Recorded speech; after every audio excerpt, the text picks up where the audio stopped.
Amén, hermanos, muy buenas noches. Los saludamos a cada uno de ustedes. Disculpas por la demora en poder iniciar el culto de esta noche, pero bueno, gracias a Dios hemos podido arreglar ahí algunos problemas técnicos. Así que muchas gracias por la espera.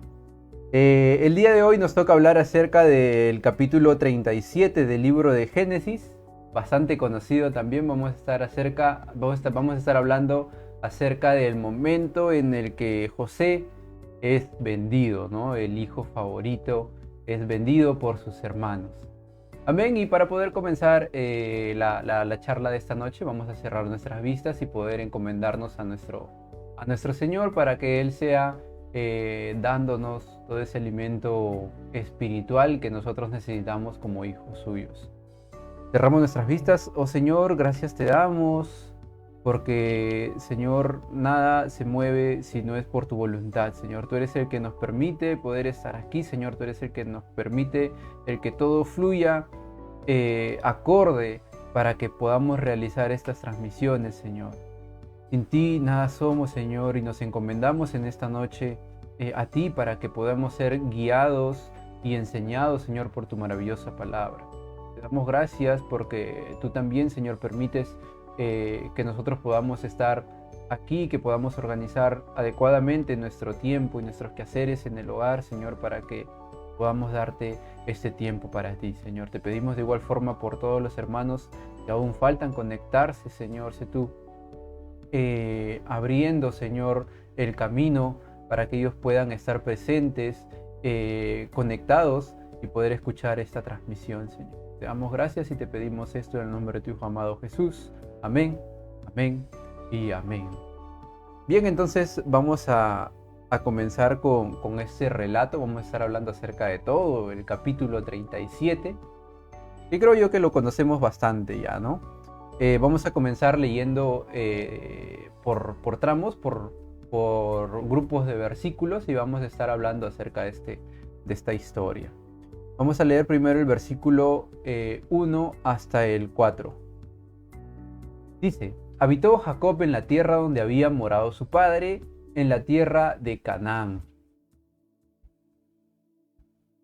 El versículo 2 dice: esta es la historia de la familia de Jacob. José, siendo de edad avanzada, 17 años, apacentaba las ovejas con sus hermanos, y el joven estaba con los hijos de Bila y con los hijos de Silpa, mujeres de su padre, e informaba José a su padre la mala fama de ellos.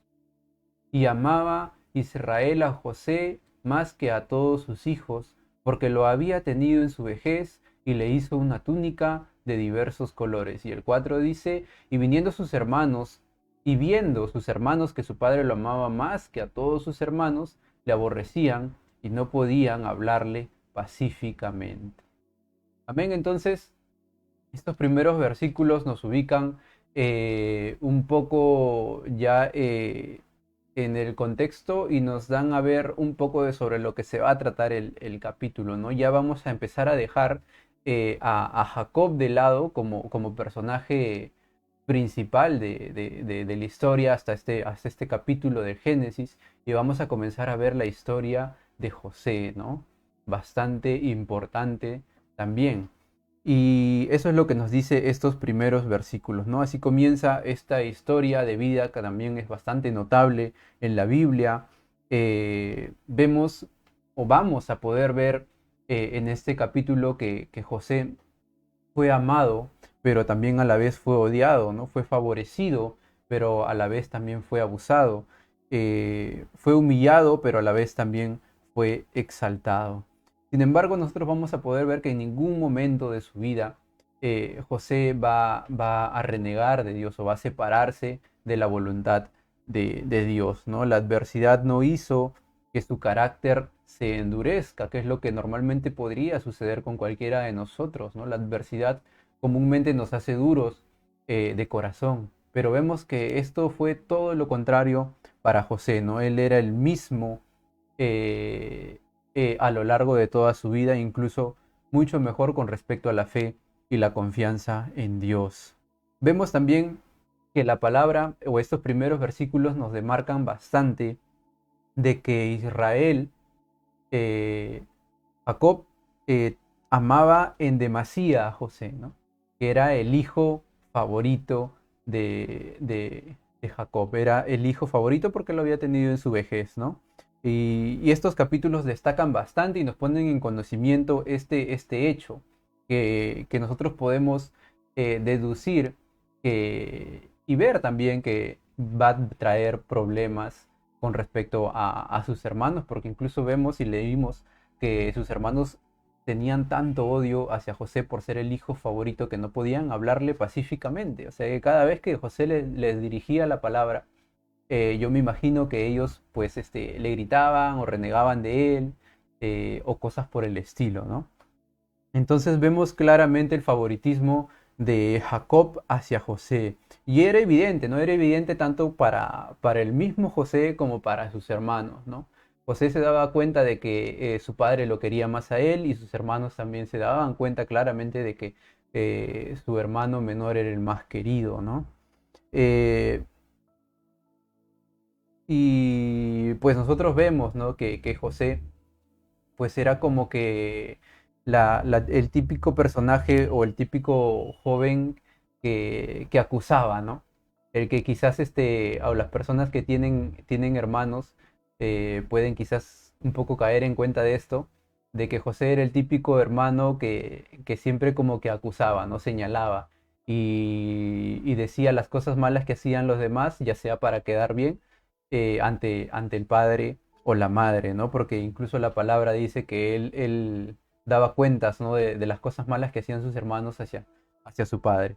Entonces, por esto y por otras cosas más, era que también lo aborrecían sus propios hermanos, ¿no? El favoritismo de Jacob hacia José era fuente obvia de conflictos dentro de esta familia. Entonces, desde los primeros versículos ya empezamos con conflictos en esta familia, ¿no? Lo aborrecían porque el padre lo favorecía. Vamos a leer también el versículo 5 hasta el versículo 8 y dice, y soñó José un sueño y lo contó a sus hermanos y ellos llegaron a aborrecerlo más todavía. Y él les dijo, oíd ahora ese sueño que he soñado. He aquí que atábamos manojos en medio del campo, y he aquí que mi manojo se levantaba y estaba derecho, y que vuestros manojos estaban alrededor y se inclinaban al mío. Le respondieron sus hermanos, ¿reinarás tú sobre nosotros o señorearás sobre nosotros? Y le aborrecieron aún más a causa de sus sueños y sus palabras. Aquí o en esta parte, bueno, como ya hemos visto en los versículos anteriores, José era como el que acusaba a sus hermanos y sus hermanos lo aborrecían por ello. E incluso José comenzó a tener sueños en los que eh, eh, prácticamente les decía a sus hermanos que iba a reinar sobre ellos, ¿no? Y por esta causa sus hermanos comenzaban a aborrecerlo aún más. Entonces como que yo creo que José no tenía mucho tacto al decir esto a sus hermanos, ¿no? Porque para José también era evidente que sus hermanos lo aborrecían, ¿no? No creo que no se haya podido dar cuenta él de que sus hermanos lo odiaban, ¿no? O sea, no le podían hablar quizás sin molestarse. Entonces él contarle encima ese sueño, dándoles a conocer de que él quizás iba a reinar sobre ellos, pues entonces como que le faltó un poco de tacto al tocar ese tema con ellos, ¿no? Y ellos le preguntaron, ¿no? ¿Reinarás tú sobre nosotros? Y los hermanos entendieron perfectamente el significado de este sueño, ¿no? Un día José reinará sobre ellos y señoreará sobre ellos. Si bien era cierto, pero hasta ese entonces, pues nadie podía afirmar eso, ¿no? Algo también un poco relevante de este tema era que este sueño involucraba a manojos de trigo, ¿no? Que era la única posición en la que José iba a reinar efectivamente sobre sus hermanos con respecto al alimento ya muchos años después, ¿no? Para poder salvar al pueblo de Israel. El segundo sueño de José lo tocamos en el verso 9 al 11. Y dice, soñó aún otro sueño y lo contó a sus hermanos, diciendo, he aquí he soñado otro sueño, y he aquí el sol y la luna y 11 estrellas se inclinaban hacia mí. Y le contó a su padre y a sus hermanos, y su padre le respondió. Él le dijo, ¿qué sueño es este que soñaste? ¿Acaso vendremos yo y tu madre y tus hermanos a postrarnos en tierra ante ti? Y sus hermanos le tenían envidia, mas su padre meditaba en esto. ¿No? Entonces acá vamos a ver que si José ya podríamos decir de que fue un poco imprudente al contarle su primer sueño a sus hermanos, sabiendo que lo aborrecían, pues era quizás peor compartir este segundo sueño, ¿no? Especialmente porque no solamente en este sueño se pondría sobre los hermanos, sino que también se iba a poner sobre su padre y sobre su madre, ¿no? Y esto es algo que enfureció aún más a sus hermanos.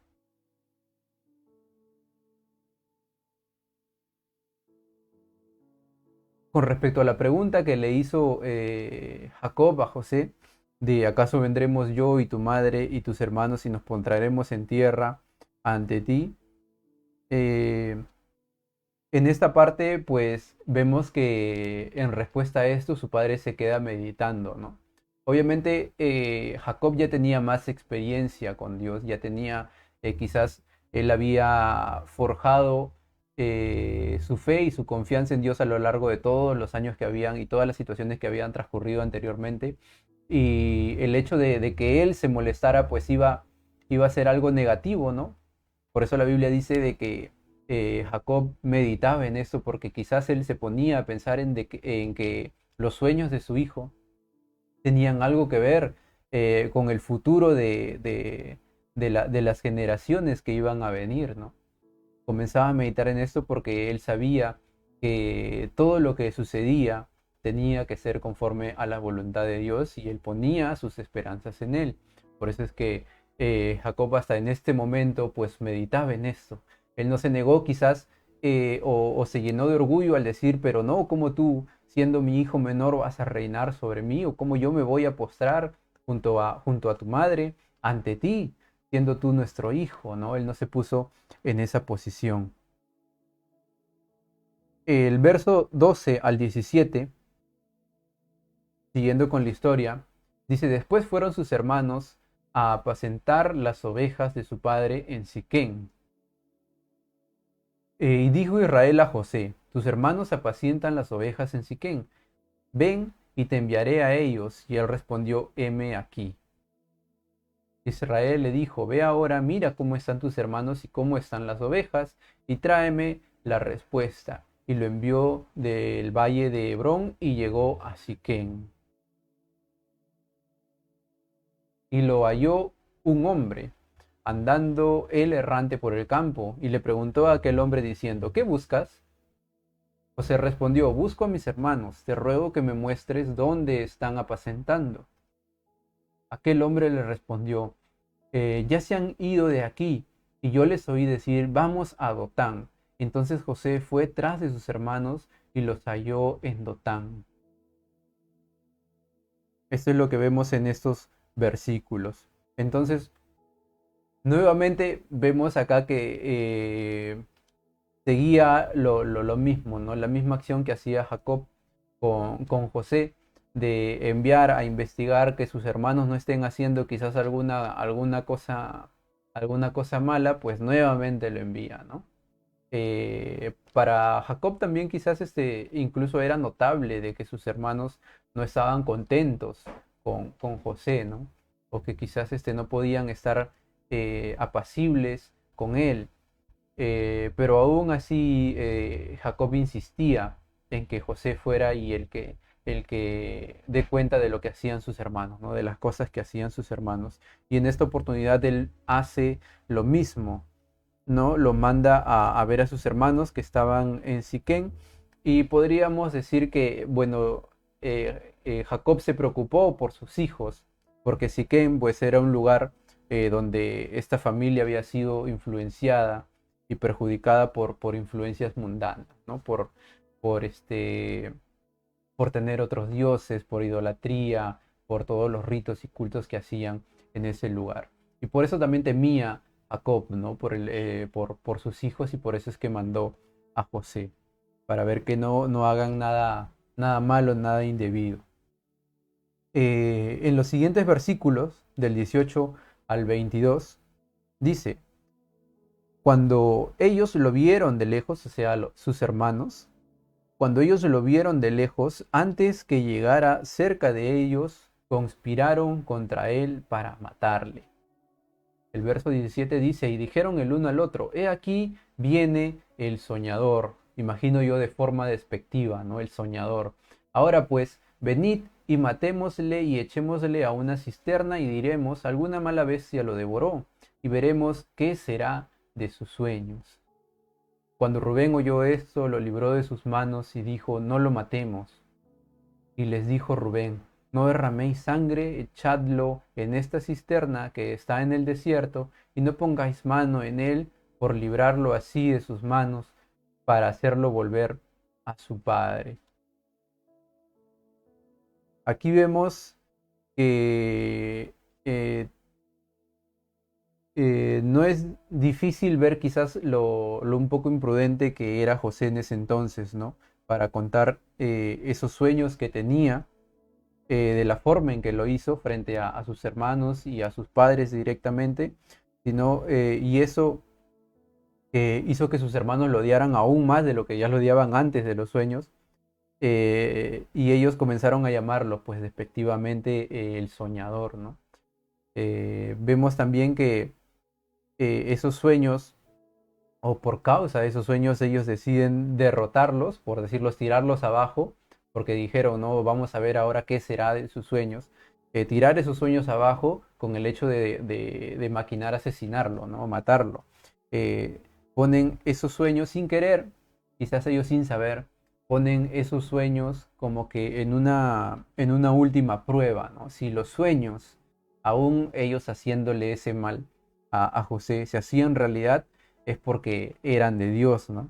No podían, y estos sueños nosotros vamos a ver en los siguientes capítulos, de que estos sueños no podían ser vencidos por el odio de su hermano. Aparte que ellos no sabían también los propósitos que tenía Dios con José, y no sabían que incluso quizás estaban ayudando a que estos propósitos se cumpliesen. Vemos que también cuando Rubén oyó esto, pues él quiso librar de sus manos la muerte de su hermano menor, y dijo que mejor no lo maten, sino que lo echen a la cisterna, eh, y lo dejaran allí, ¿no? El verso 23 al 28, José fue echado a una cisterna vacía, y a la vez también, o luego, fue vendido como esclavo. Dice: sucedió pues que cuando llegó José a sus hermanos, ellos quitaron a José su túnica, la túnica de colores que tenía sobre él, y le tomaron y le echaron a la cisterna, pero la cisterna estaba vacía, no había en ella agua. Y se sentaron a comer pan, y alzando los ojos miraron, y he aquí una compañía de israelitas que venía de Galat, y sus camellos traían aromas, bálsamos y mirra, e iban a llevarlo a Egipto. Entonces Judá dijo a sus hermanos: ¿qué provecho hay en que matemos a nuestro hermano y encubramos su muerte? Venid y vendámosle a los israelitas, y no sea nuestra mano sobre él, porque él es nuestro hermano, nuestra propia carne, y sus hermanos convinieron con él.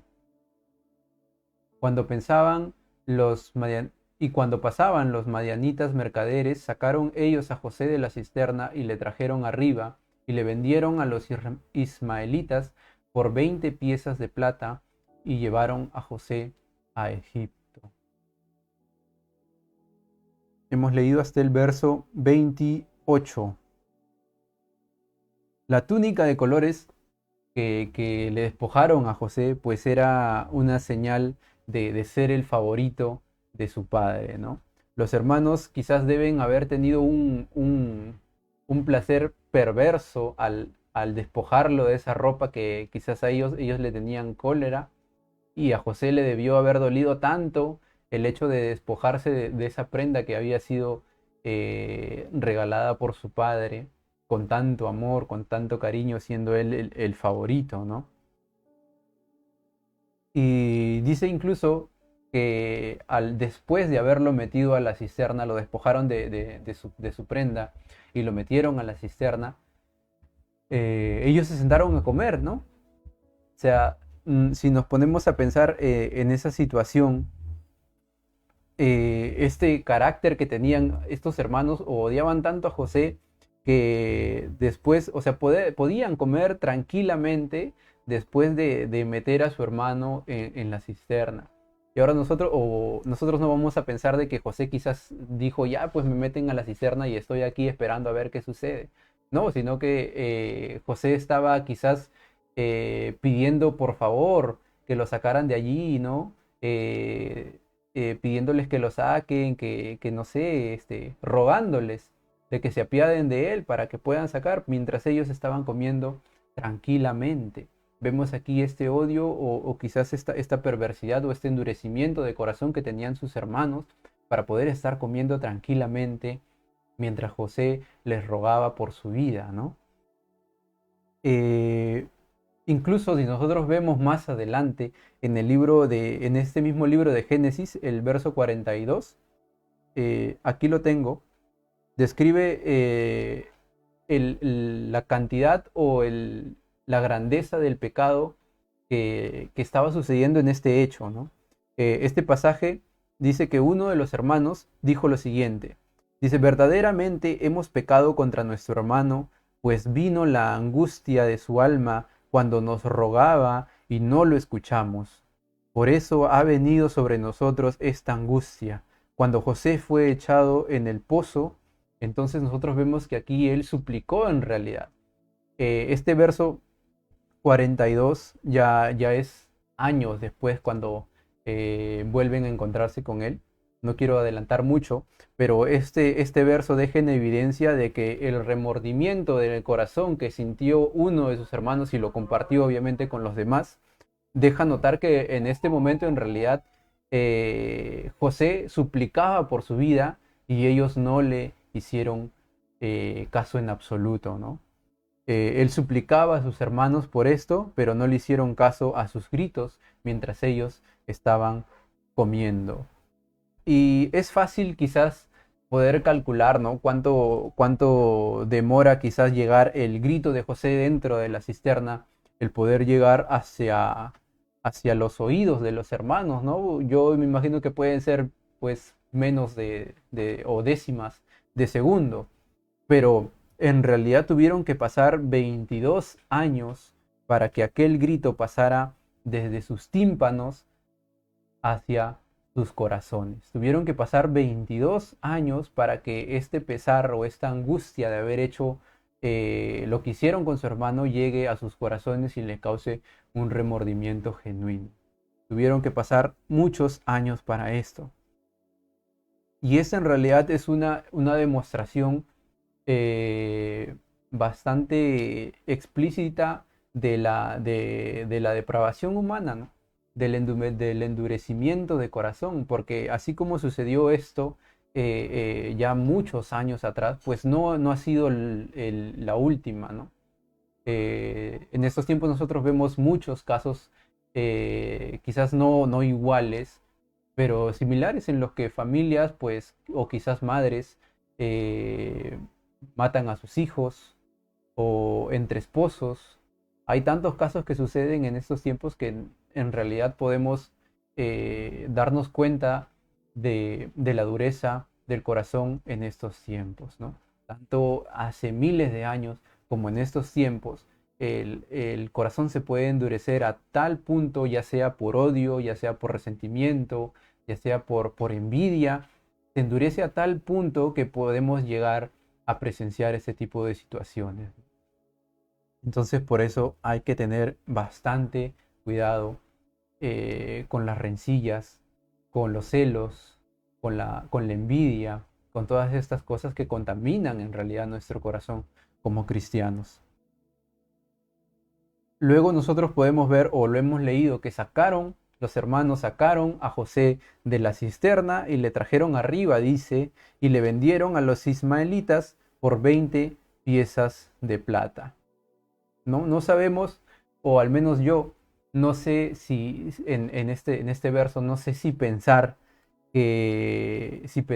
bien de los hermanos por el hecho de salvarle la vida a José y sacarlo de la cisterna, ya no matarlo como ellos pensaban hacer, o quizás pensar mal de ellos, ya que imaginaron que podían deshacerse de él y a la vez o al mismo tiempo ganar algo de dinero, ¿no? No sé cuál de las dos cosas es peor, pero sin duda alguna, pues ambas son malas, ¿no? Eh, a este punto llegó el endurecimiento del corazón de los hermanos.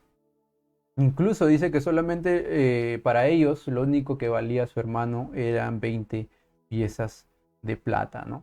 Eso era lo que pidieron por vender a su hermano. En el verso 29 al 35 es el momento en el que ellos se comienzan a encubrir su pecado, ¿no? Dice la palabra de Dios: después Rubén volvió a la cisterna y no halló a José dentro y se rasgó los vestidos. Y volvió a sus hermanos y dijo: el joven no aparece, ¿y yo a dónde iré? Entonces tomaron ellos la túnica de José y degollaron un cabrito de las cabras y tiñeron la túnica con la sangre. Y enviaron la túnica de colores y la trajeron a su padre y dijeron: esto hemos hallado, reconoce ahora si es la túnica de tu hijo o no. Y él la recogió y dijo: la túnica de mi hijo es. Alguna mala bestia lo devoró, José ha sido despedazado. Entonces Jacob rasgó sus vestiduras y puso cilicio sobre sus hombros y guardó luto por su hijo muchos días. Y se levantaron todos sus hijos y todas sus hijas para consolarlo, mas él no quiso recibir consuelo y dijo: descenderé enlutado a mi hijo hasta el Seol, y lo lloró su padre. Allí nos vamos a detener antes de terminar con este capítulo. Vemos que pues al volver Rubén al lugar donde estaban sus hermanos, pues él, al no encontrarlo, rasgó sus vestiduras, ¿no? Esto quizás fue por no haber podido realizar esa buena intención, si lo podemos decir así, que tuvo en un inicio para con su hermano, ¿no? El que no quiso que lo mataran, eh, el que no quiso que le hagan daño, pero quizás no tuvo el suficiente valor para poder hacer que paren todos sus hermanos, ¿no? Sino que él siguió con lo mismo. Eh, y cuando nosotros vemos de que estos personajes o los hermanos de José trajeron la vestidura de José, la túnica de colores que era bastante particular hacia su padre, pues nosotros podemos ver que quizás el rencor no solamente era de ellos hacia su hermano, sino que el rencor también iba un poco hacia su padre, ¿no? Por haberlo hecho a José como favorito y quizás a ellos dejarlo de lado o tratarlos como ellos no quisieran o no lo suficientemente bien como ellos quisieran. Ellos llevaron la túnica ante su padre manchada de sangre y le dijeron que la reconozca. Nosotros vemos y leímos que la túnica era bastante particular y creo yo que ese hecho de traerla no era necesario a menos que ellos quisieran traer una evidencia como que irrefutable, ¿no? Por si sus padres no le creían. Pero ellos trajeron esta túnica y Jacob se sintió en realidad peor, ¿no? Por este hecho. Y le dijeron que la reconozca él si era de su hijo o no era, ¿no? Jacob hizo lo mismo, también se rasgó sus vestiduras y vemos que él también guardó luto por su hijo, ¿no? Dice que lo lloró muchos días. Eh, y vemos que por más que quizás no era cierto que su hijo estaba muerto, pues en realidad Jacob para él, José sí estaba muerto, ¿no? Era lo que él creía y era lo que él tenía presente hasta ese momento, ¿no? Y él lo tomó como un hecho, él lo tomó como verdad y así lo tuvo por muchos años, ¿no? Esto también demuestra que nosotros también somos iguales como personas, ya no solamente como cristianos, sino como personas en general, pues las cosas que nosotros creemos en realidad son las cosas que para nosotros son ciertas. Y en esto hay que tener mucho cuidado, porque justamente a partir de allí es donde vienen los engaños, ¿no? Quizás Satanás quiere que nosotros cambiemos nuestra forma de pensar, que quizás puede estar correcto conforme a la palabra de Dios, pero él siempre mete una mentira por ahí, ¿no? Y nosotros al hacer la verdad en nosotros, pues comenzamos a creerla y, y a hacer quizás cosas que no le agradan a nuestro Padre. Y el último versículo de este capítulo, el verso 36, dice, y los madianitas lo vendieron en Egipto a Potifar, oficial de Faraón, capitán de la guardia. Y nosotros vemos que aquí Egipto en ese entonces era como una potencia en la actualidad, ¿no? Era un reino bastante grande, era próspero, y no solamente desde que José llegó allí y comenzó a abundar aún más, sino que desde años anteriores Egipto ya era un lugar bastante posicionado, ¿no? Los egipcios eran ricos y tenían enormes recursos naturales, ¿no? Y vemos que incluso a pesar de todas las dificultades que pasó José en estos versículos que hemos estado leyendo, pues Dios no se apartó de él, ¿no? Sino que incluso allí él lo puso en un buen lugar, porque no me imagino yo qué hubiera pasado si quizás José se quedaba con los madianitas, ¿no? Si se quedaban como que en esa primera venta como esclavo de sus hermanos a los madianitas, sino que incluso vemos que José fue revendido, por decirlo así, de los madianitas hacia Egipto. Y no fue a Egipto solamente como un simple esclavo, ¿no? Como un esclavo de cualquier persona, ¿no? Sino que fue esclavo de Potifar, que era el oficial del faraón. Era un puesto bastante alto en Egipto, ¿no? El ser oficial del faraón, y vemos que José comenzó a a ser esclavo de este personaje, ¿no? Y a través de él fue que en realidad más adelante vamos a poder ver que fue fructificando tanto la casa de Potifar que comienza a tener una alta estima con respecto a José, ¿no? Eh, y esto nosotros lo podemos ver aquí, ¿no? Y todo lo sucedido antes, pues por muy trágico quizás que haya sido, pues no podemos quizás lamentarnos en esos acontecimientos, porque en realidad cada uno de ellos fueron construyendo eh, lo que pasó luego años después con José, y no solamente incluso allí, sino lo que pasó con respecto a Jesús, con la venida de Jesús y en la posición en la que nosotros estamos ahora, hoy en día. Nosotros podemos dar gracias a Dios por ese gran plan que tuvo con José, ¿no? Que partió desde allí y también desde años antes. Si los hermanos de José nunca lo hubieran vendido a los madianitas, pues eh, entonces José nunca hubiera llegado a Egipto, ¿no? Y si nunca hubiera llegado José a Egipto, pues nunca hubiera sido vendido a Potifar. Y si nunca hubiera sido vendido a Potifar, pues la esposa de Potifar nunca lo hubiera acusado de una falsa violación, ¿no? Y si nunca hubiera sucedido esta acusación, nunca lo hubieran metido a la cárcel. Y si nunca lo hubieran metido a la cárcel, pues nunca hubiera conocido al panadero y al copero del faraón. Y si nunca hubieran conocido al copero y al panadero del faraón, pues nunca hubiera interpretado los sueños del faraón. Y esto tampoco se hubiera podido dar si es que eh, él nunca hubiera llegado a estar enfrente de este faraón.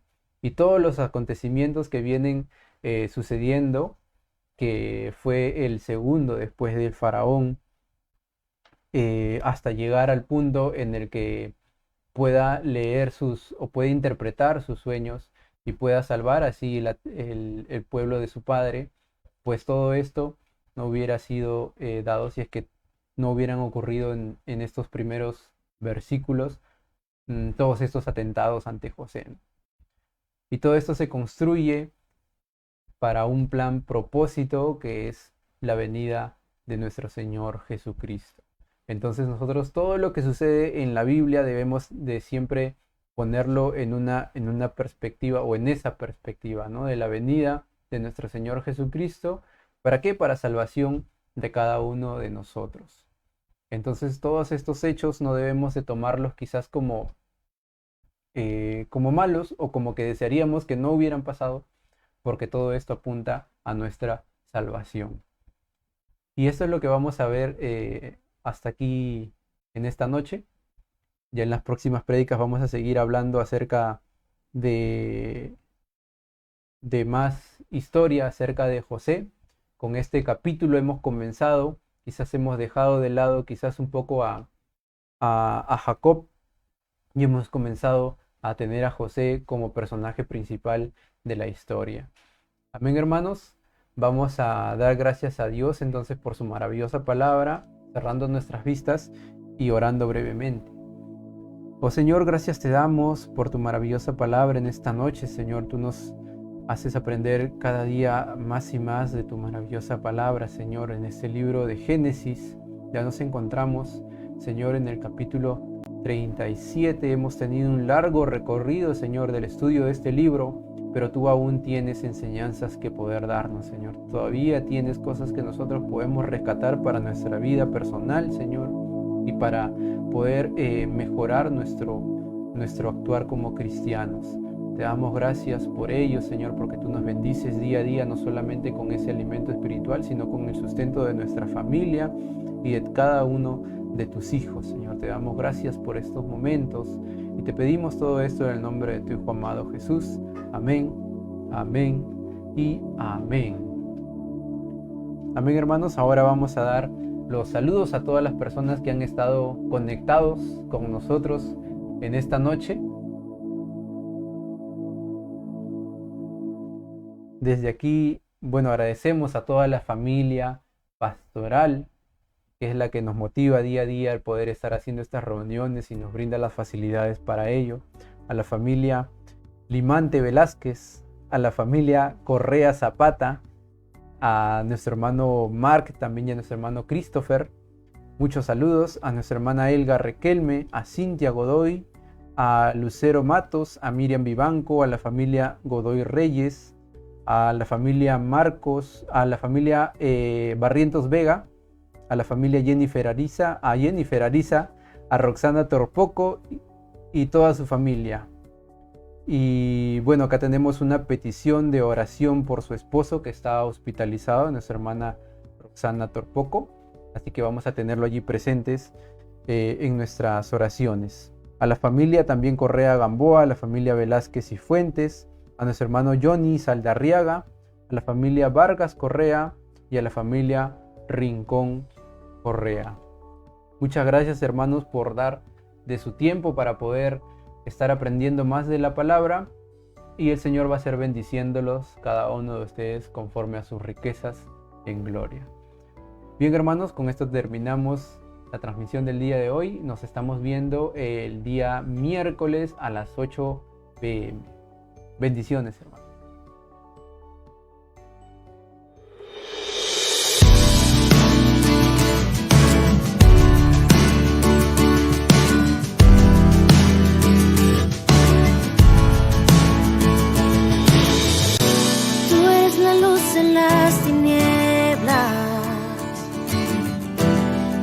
Respuesta en la aflicción.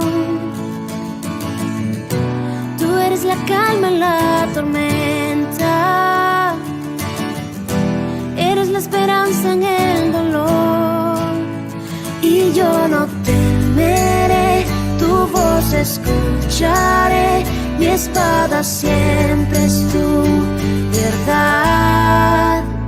Tu nombre vence las tinieblas, libra al cautivo, trae misericordia al perdido. Tu nombre es fiel en la batalla, victoria en las pruebas, poderoso nombre que no falla. Tu nombre es grande, tu nombre es grande.